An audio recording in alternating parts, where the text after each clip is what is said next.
Shalom, all praises, honor, and glory unto Yahweh, Bahasham Yahweh Shai, Bahasham Makar Kodash. Double honor to the elders and the apostles of the Great Millstone, and salutations to all the sincere Kian. And this is the book of First Corinthians 14, verse 33. For the Most High Yahweh Bahasham Yahweh Shai is not the author of confusion, but of peace, as in all the churches of the saints. And the inspiration for this video comes from another video I was watching, and the owner of the video, or the speaker in the video, not a brother in the truth, one of these people in the world, and it's telling, because even the people in the world understand this, how much more we that are in this truth. And he said discipline, okay, that in order for a group to thrive, in order for a group to thrive, that all the members require discipline, and that what discipline is, some faction of the US Army, they define it as putting the needs of the group above the needs of yourself. And when I heard that, I said I have to do a video on this. I really want to clip the guy that actually said it, because I don't really want to put him up like that, and put his sound bites on this video. Not somebody that is in the truth, just somebody that is in the world. But ultimately, we know that all the people that are in the world, they watch our videos, they watch the men of the Great Millstone, the men of the Lord's videos. So they want to just recognize, his own content, and how these people on YouTube be doing copyright strike, calling out on your name and things like that. So we're not going to let that happen, okay? But yes, he said that the focus of discipline, or the definition of discipline, would be putting the needs of the group above yourself. And even in this truth, especially in this truth, discipline is required more than anything. So yeah, this is a video going into our temperament and our mindset in this truth, which is basically a mindset of discipline, which is why the scriptures teach about sobriety. It teaches you about humility. It teaches you about being, your humility. I already said that. So I wanted to say it teaches you about being humble. But being humble and having humility is the same thing. That's why the scriptures focus on all those aspects, okay? To be vigilant, to be sober, to have humility, and of course, the most important aspect of this truth, to have faith and a fear for the Most High Yahweh Basham Yahushai. Because ultimately, the authority that we come under in this truth, okay, not the elders or the apostles, but the Most High Yahweh Basham Yahushai. That is the authority that we come under, and we have leaders among our people as well. Because as we just read, the Most High Yahweh Basham Yahushai is not the author of confusion, okay, but of peace. And which is why you have men over you, which is why you have a hierarchy in these truths. But ultimately, we are all messengers, we are all servants working under the same master, which is the Most High Yahweh Basham Yahushai. Of course, even among the servants, there are hierarchies, there are leaders of the thousands, leaders of the hundreds, and so on and so forth. Okay, so now let me get another preset, and the preset I want to focus on. We're just going to go into irregular precepts, okay, which is basically, which is basically emphasizing discipline, emphasizing temperance, emphasizing sobriety, and of course, the most important aspect, humility, because the people in the world, they understand this aspect. They understand that if you come together as a group in order to achieve your goals, there has to be a certain level of discipline, right? A certain level of discipline and a set level of, how do I put it now? And basically a certain level of what's what I'm looking for? Effort. You have to put in the work, put in the labor for the group, okay, so that you might be able to accomplish your goals in the world. So let's get these precepts. The scriptures say, "Them that run a race, they run all." So let me go and get that. So this is a book of First Corinthians 9, and I will start from verse 24. First Corinthians 9, verse 24. Know ye not that they which run in a race run all, but one receiveth the prize? So run that ye may obtain. And like I said, even in the world, they understand that it takes a certain level of discipline in order for you to accomplish or achieve whatever you set out to do. whether it's within a group or even individually. That's why you see all these athletes, NBA sport trainer, NBA players, football, right? That's why you see them training, okay, from a young age. These modern day athletes are training from as young as 2 now. Constantly training up until their adulthood, mastering their craft in order to become professionals. Okay, and all that, and as we read on down, because I don't want to go and spoil it, but all that as we read on down is for nothing, because ultimately all the effort that you are putting into your training, or the effort that you are putting in order to become a better athlete, is ultimately for nothing. And the reason why it is for nothing is because it is being done in vanity. Okay, because the fashion of this world pass away. It is being done to promote your status in this kingdom. Okay, and that's why you see that majority of these athletes, majority. And that's why I use. That's why even the Apostle Paul here used, athletics. Okay, track and field as an analogy, because even during the Roman Empire, majority of the athletes were Jake. The same way that it is today, because this is the Roman Empire all over again, the revised Roman Empire. So yes, as I was saying, you know, I am athletes, right? Even they train day and night, to master their craft. But you still have men that are in this truth that will not even study to show themselves approved, right?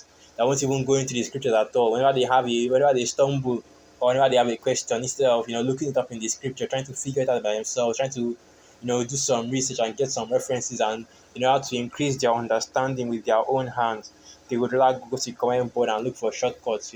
Ask the brother to do a video on something, that an elder or a brother to do a video on something that has already been has already been done to death. Okay, multiple videos out there on the same topic, but Jake will still want to come and ask for those questions.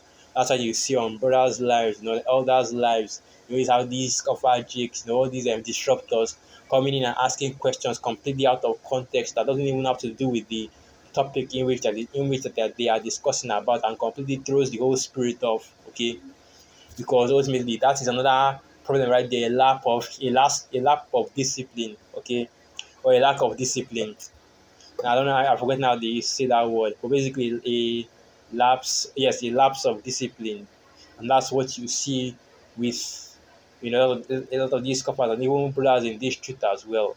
But now continuing on, 1 Corinthians 9 verse 25, and every man that striveth for the mastery is temperate in all things. And this word temperate means what? Moderate. Okay.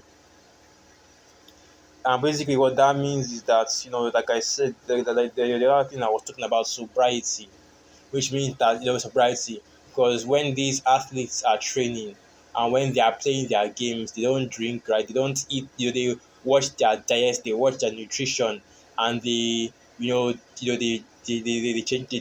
their nutrition. They watch their diets. They train in order to better perform out there on the field, and then, which is how we should be as well in this truth. The same way you see all these people that are in the world dedicated to their craft, even though they are doing it, and we'll read that as well. 1 Corinthians 9 verse 25. And every man that striveth for mastery is temperate in all things. Now they do it to obtain a corruptible crown, but we an incorruptible. And you see how much effort that they put into their endeavors. How much more that we are fighting for something that actually has value. Okay, something that 100 years from now, 1,000 years from now, 10,000 years from now, even to eternity, you'll be able to show that this is the reward of our labor. How many athletes, how many celebrities, and how many of those that are rich in this world and have made a successful name and wealth for themselves to be able to come in the kingdom and say, "This is what I had. This is what I had." In the previous world.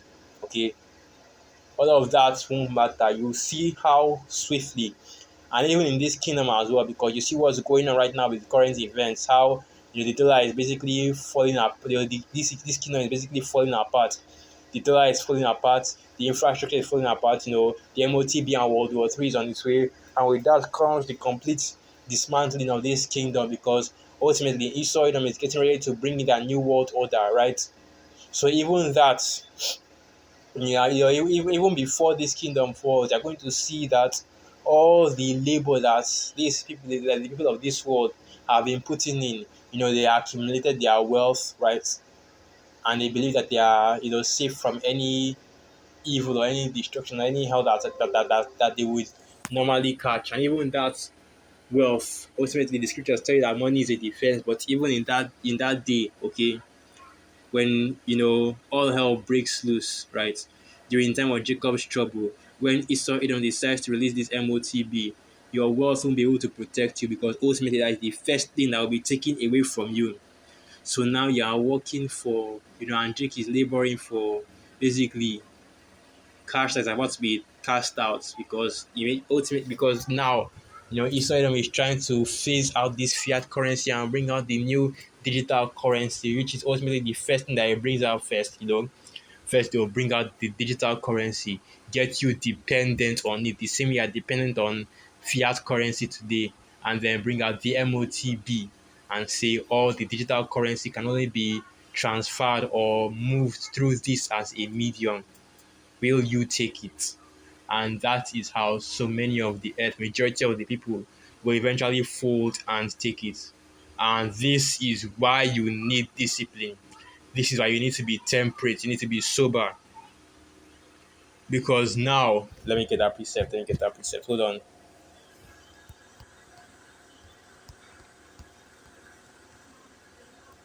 So this is the book of First Peter 5, verse 8, and it reads, "Be sober, be vigilant, because your adversary, the devil, as a roaring lion, walketh about seeking whom he may devour." And that's why you need to be vigilant, that's why you need to be sober. So when Esau Edom comes with his trick bags, right, with his tricks, you will ultimately be aware, and you will, as the scripture says, the prudent man foreseeth the evil and avoideth it.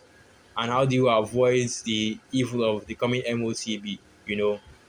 We are watching, so when the time comes, ultimately we already know the solution. The solution is to put our trust in the Most High, Yahweh Hashem, not to take that mark. Because right now, brothers all over the world, the righteous and sincere brothers are conditioning themselves to get ready to refuse the mark, no matter what will come, no matter how much you get starved, right?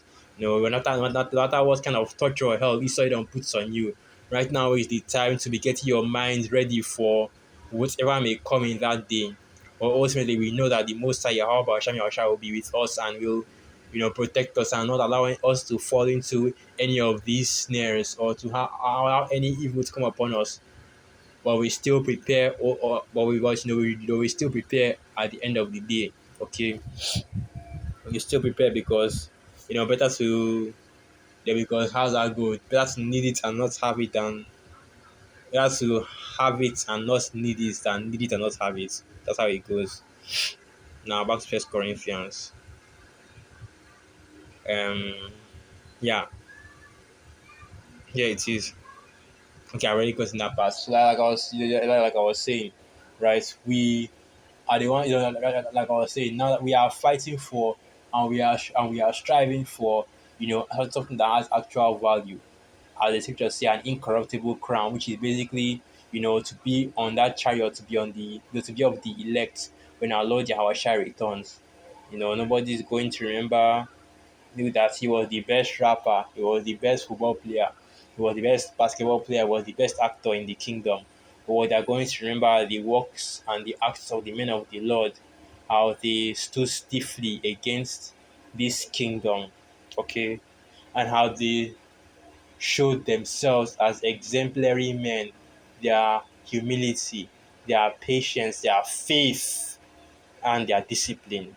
So now, First Corinthians 9, verse 26. I therefore so run, not as uncertainly, so fight I not as one that beateth the air. So now we know that we are laboring for something that has value, for something that we can present that is not vain, because that is the thing about this world. This world and the works that are in it are all vain, because now you know the fate, like Fate of this kingdom, which is its destruction. Okay, and if this place is going to be destroyed, I know that everything in this place is going to be destroyed.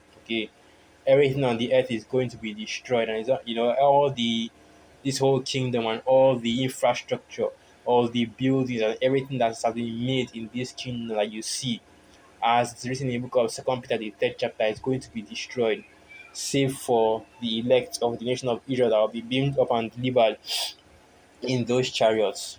Suddenly, everything that you see happening in the world and everything that you are striving for in this world seems so nonsensical and seems so small in comparison to complete global annihilation of Esau's wicked system.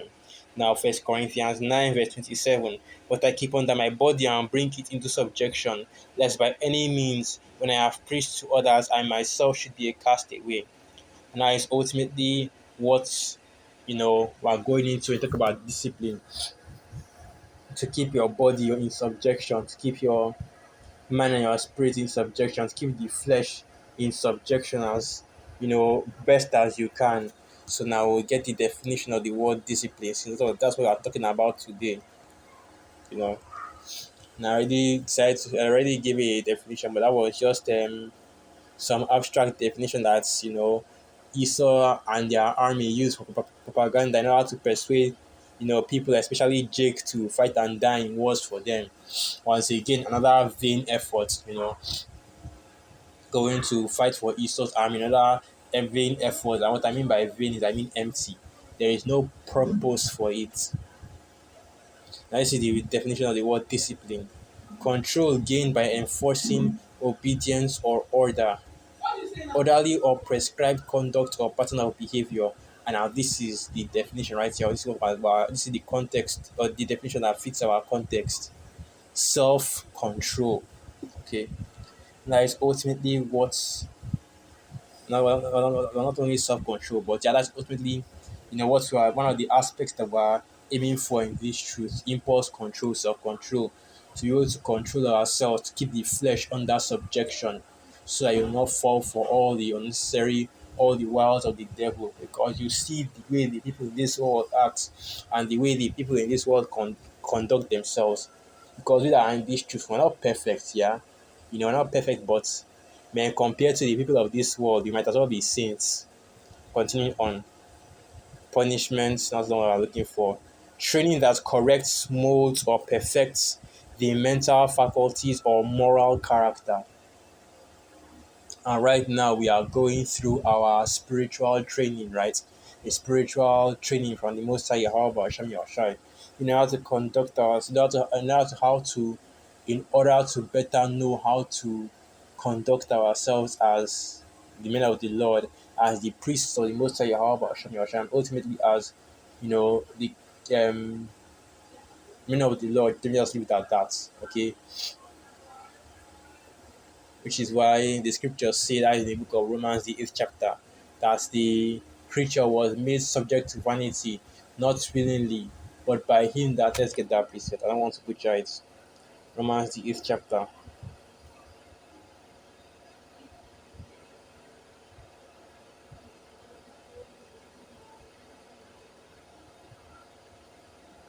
Romans 8, verse 20. For the creature was made subject to vanity, not willingly, but by reason of him who has subjected the same in hope. And that's right, ultimately just like the that's just like high priest Arya used to say, that we have to learn wickedness in order to learn righteousness. And it's only we that are of the elect that have been given that understanding, okay, been going through all of these trials and tribulations, because you have to remember how you become sealed as a man of the Lord by going through the trials, going through the tribulations, going through all the straight ways and the straight gates and the hell that has been set up before us in order to receive the kingdom. Which is why the scriptures say that the third part in the book of Zechariah, the 13th chapter, that the third part shall be drawn through the fire, right? The third part shall come out through the shall be, let's go and get that. Let's go and get that. Zechariah 13, verse 9. And this is the book of Zechariah 13, verse 9. And I will bring the third part through the fire, and will refine them as silver is refined, and will try them as gold is tried. They shall call on my name, and I will hear them. I will say, it is my people. and they shall say, Yahweh is my power. And that is how it will, receive the kingdom, okay, by being tried, put through the fire. And the fire, of course, is a spiritual fire. It means the hell that will catch in this world, and all the trials and the troubles and tribulations that we will go through. And ultimately, coming out of the end of at the end of it, through the spirit and power of Yahweh Hashem Yahshai. And Lord willing will be a part of that number of the elect that will be delivered and that will be brought through the fire by the Most High Yahweh Hashem Yahshai. So with that, all praises, honor, and glory unto Yahweh, Bahasham Yahweh Bahasham Rakak Wadash, Wa Abad Babal, and through the spirit of you Akim, and you are edified. Shalom.